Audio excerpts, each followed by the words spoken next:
শুভ রাখি পূর্ণিমা। সবাইকে রাখি পূর্ণিমার অনেক অনেক শুভেচ্ছা জানাই। তো রাখি পূর্ণিমার দিন সকালবেলা ঘুম থেকে উঠে গিয়েছিলাম ছাদে।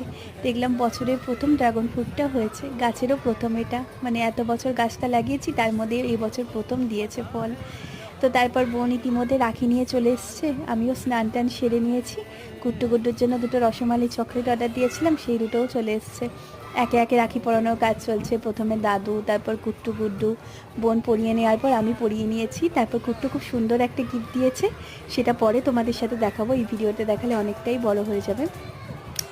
আগে যখন স্কুলে যেতাম বা টিউশন পড়তে যেতাম অনেক অনেক রাখি কিনে নিয়ে যেতাম, দেখতাম যে কার কতগুলো রাখি হলো, কে কত দূর অবধি রাখি পরাতে পেরেছে, কার কতটা হাত ভর্তি হয়েছে রাখি পরে, এগুলো দেখতাম।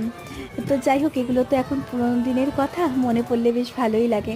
তবে আজকে যখন স্কুলে গেছিলাম তখন সেই স্মৃতিচারণ যেন আবার হলো, সেটাও অন্য ভিডিওতে শেয়ার করব। তো রাতে এই সুন্দর কেকটা আনা হয়েছে।